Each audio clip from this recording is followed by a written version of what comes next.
All right, so we're gonna do skin now. So I'm gonna use a primer. For the most part, you just want a primer that's gonna make the makeup last longer. So you want something that's going to kind of either smooth the face out so that the makeup can stick better, or like a long-lasting primer. It's pretty much what you want. So make sure that you always start with a clean face. So make sure it is freshly washed, make sure that it's moisturized. If it's not moisturized, then you could have like patches of dry skin that just kind of make the makeup look real gross and crusty, for lack of a better word. Nobody wants crusty makeup. So I'm just putting all this all over.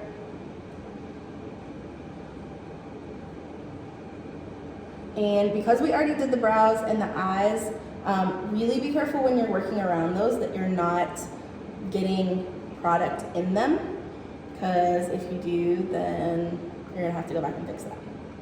You good? Yep. Okay. I think your hands are the best tools. Easy. Do it. So we're gonna do foundation first. And you can use, again, you can use your hands, you can use a brush, you can use a sponge. This is a foundation brush. So if you want to use a foundation brush, you just put the foundation on the brush and you just rub it on that. I like a sponge, but it's honestly personal preference. What is the easiest and what goes on and looks good. And everybody is a little bit different. So I kind of just dab it all over. That way you know that there's going to be product there and ready for you. If you do use a brush for your foundation, make sure to use a beauty blender, because there's always like brush strokes and you can see them, and it just, like when you use a beauty blender, your foundation just looks better in general. Yeah. If you do use a brush, you have to be careful of brush strokes. There are some brushes that are really good that won't leave brush strokes, but it's really hard to find those. And so like I said, even if you use a brush, you can just take your fingers afterwards and just kind of pat over top of the brush and blend those little lines from the brush out, all those little strokes. Especially with this kind of foundation, because it's very like liquidy, you have to be careful with the brushes. Yeah. Take the foundation down the neck too, and kind of like behind the ear, because especially since the hair is going to be like up in a ponytail, you don't want it to be like a line of foundation that just starts at the ear and goes down the chin. So take it behind the ear, take it down the neck, and then into the hair. So I'm just going up, and it doesn't matter if you get it on the lips, because we're going to go back in with a lipstick and we're going to cover up whatever is done. You can also get your sponge wet, and it makes it a little bit like cushier. I think it kind of makes the product a little bit less intense sometimes, but it also, like the sponge is kind of hard if you don't get it wet.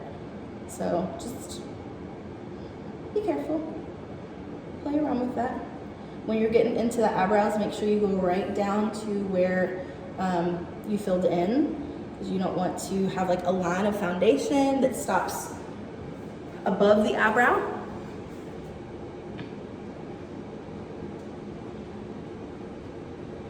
And then I'm just going into the hair. And then down, I'm using like the pointy end of the blender to go down to the eyebrow.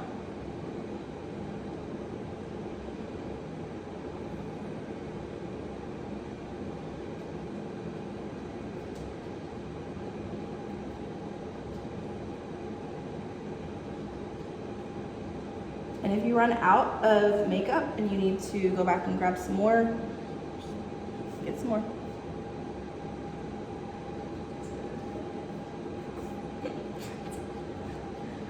Profound, I know. Nobody's ever thought of that in the history of makeup. I ran out. Oh well. Done. Done. I have half of my face done. Oops.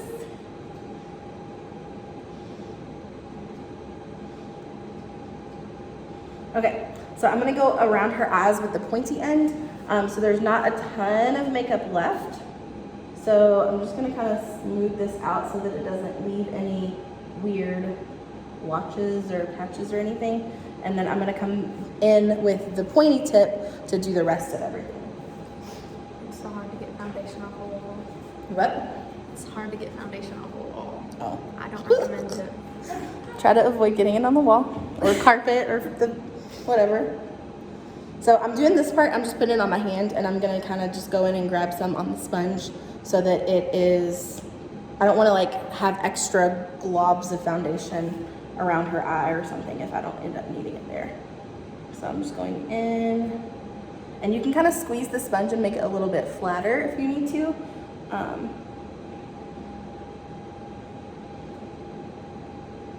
And you want to kind of press and roll it up as close as you can to the eye line.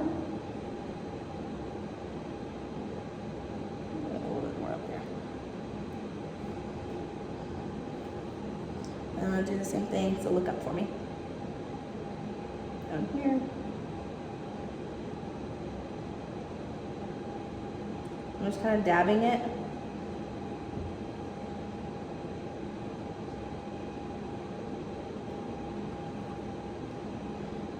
And that's good.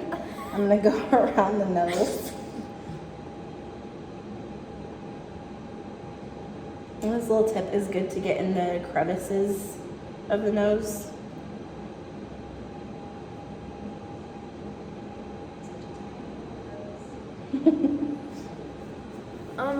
If your child has like a lot of blemishes, like acne, I had like severe acne for like the past 2 years, but now I don't anymore because I take Accutane. But if they do, like if your child has a costume that has like open back or like it's really low, you can use foundation and go down in the chest and the back, like in between, and you can put like powder over it so it doesn't look like greasy. And if you sweat, the powder will keep it there. If they want to do that, you don't have to, but I used to do that because I don't know, it just looked better and it wasn't like different colors. Yep. And if you have a child who has acne, there are really good products out there for covering up blemishes. So I would suggest getting one of those. Usually they're more like a thicker, kind of like I don't want to say a putty, but like that's the best way I guess to describe them. And so you could put the foundation on first and then put that kind of over top and just go in and blend it so that it doesn't stand out.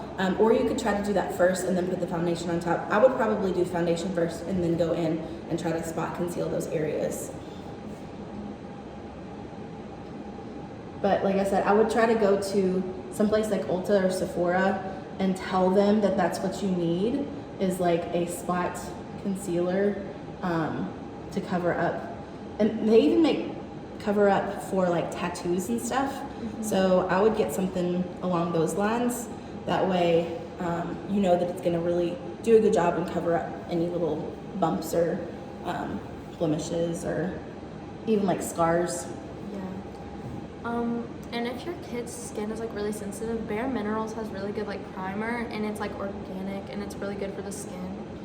Like I used Bare Minerals like in 6th grade when I had like really bad cystic acne, and it like got rid of a lot of like the blemishes under here, and like it got rid of the redness.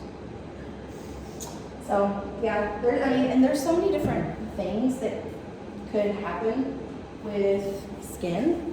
There's so many different kind of situations. Some people have really oily skin, some people have really dry skin, some people have acne, some people have, I don't know, That was just like empty. different.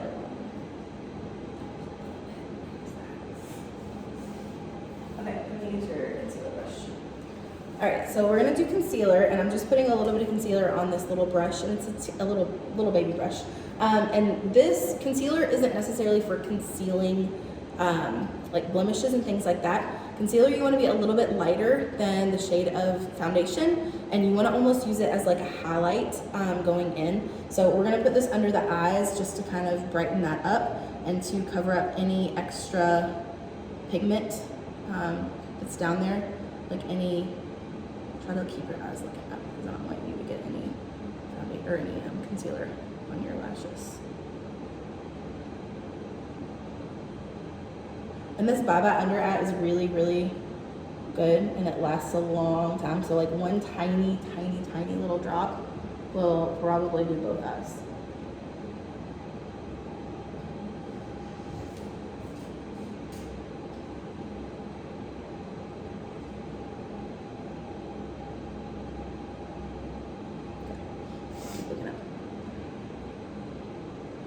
As soon as you are done with this step, this concealer step, especially under the eyes, you want to go in and you want to set it with powder, because under the eyes tends to crease a lot, even on younger kids, because that's just naturally, like when you smile, you have lines under your eyes, and it's just going to naturally want to get all creased and weird looking. And so you want to set that as soon as you're done with it. Okay, so I'm just taking this all the way up, like basically connecting like the end of her eye with the end of her brow, so that all of that is brightened and it makes a really nice clean line for the eyeshadow too.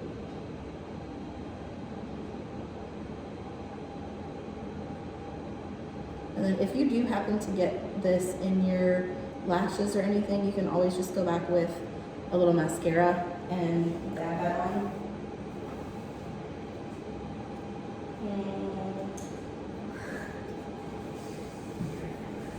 Dab. So I'm just taking some translucent setting powder, and I'm just kind of pushing that in to all of that concealer that I just put on her eye.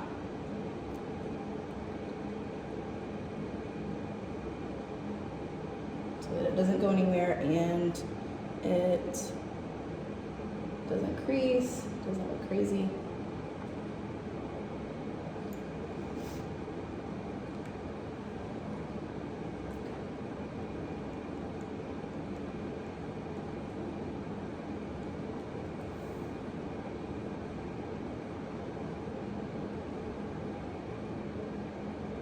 I'm just taking a regular brush and I'm just kind of squeezing the end so that it's real skinny and it's not gonna like get all over her eyelashes or anything else. I'm just kind of putting it exactly where I want that powder to be.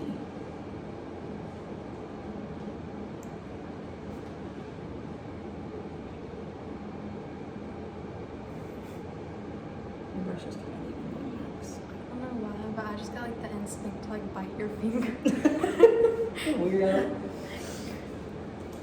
Okay. I was like, so the brush that I just used actually kind of made like little marks on the concealer. So you can also use a sponge, but you can also use a sponge to put on powder if you need to. So I'm gonna do that on this eye, and then again, just play around with things. If you notice that your brush leaves lines or little marks where you try to put the powder on, then use a sponge instead. The sponges don't use marks. Okay, look up. Okay, so I'm doing the same thing here. I'm just taking that all the way up underneath her eye, and then I'm gonna drag that all the way up from the corner of her eye to the corner of her eyebrow, so that it makes a really nice clean line where the eyeshadow kind of stops.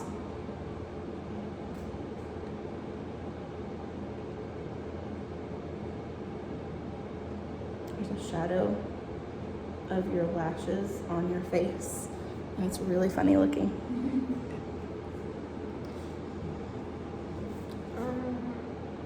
like I feel like, isn't that like a pressed powder? Yeah. Yeah. If you use like the setting, Loose? yeah, if you use like the loose setting powder, it's so much more messy than like the pressed setting powder. So I recommend getting the pressed setting powder because I always get the loose one everywhere. But I don't know. Yeah, if you use a loose powder, I do think that the sponge is the way to go, because it's not going to let your powder kind of flick around everywhere and fly away. So I would definitely suggest using a sponge with a loose powder, and then you can try to use a brush if you want to, but if you find that it just makes a mess, use the sponge instead.